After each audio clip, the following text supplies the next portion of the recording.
Hello, Professor Rattieri and classmates. As I start the second part of my speech, I will be discussing how matriarchs are the strongest connection to our families, past, present, and future. As I researched this topic, I found a lot of different sources and interesting sources. I'm going to share a few of them with you. I'm sure most of us can relate to some of the things that the authors of these articles and books say to us. In the Post Journal, I came across an article written by a gentleman named J. Paul Lombardo. And the title of his article was A True Matriarch. In this article, he attributes his strong family foundation to his Aunt Mary, who just turned 90 years old. He reminisces about Christmas dinners and the smell of food and the tradition of decorating the tree with traditional and non-traditional Christmas ornaments. I felt that was very special because I feel we all have a tradition that we have celebrated all of our lives, and it's something that we're going to pass on to our future generations. Mr. Lombardo was also a history teacher, and the one thing he said in the article was he always tells his students to go to a primary source when they want to get the correct information. And he says, when you want to learn about your family history, you go to the primary source of your family, which are the family matriarchs. And I couldn't agree with him more. They teach us everything we need to know about our family's past, and they link us to our present, and they help us move into the future for our future generations.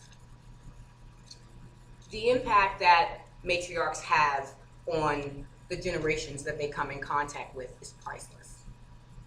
How many of us can imagine life without the protection, the unwavering love, that our matriarchs provide for us?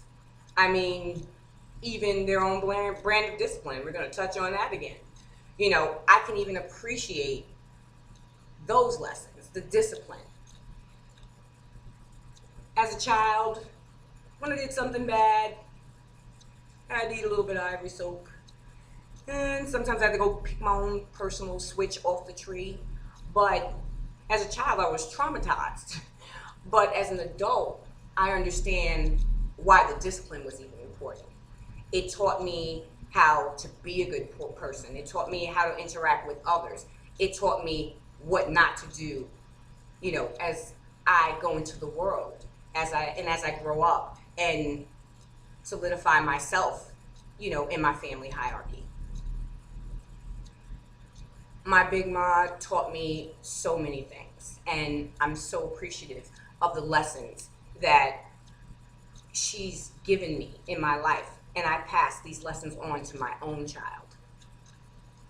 On July 29th, 1913, my great-grandmother was born. In February of 1999, my great-grandmother passed away. And her passing was very hurtful and traumatizing to me. But I still understand everything that she taught me, and I know my purpose because of the way she guided me. She taught me about her life. She taught me about her parents' life.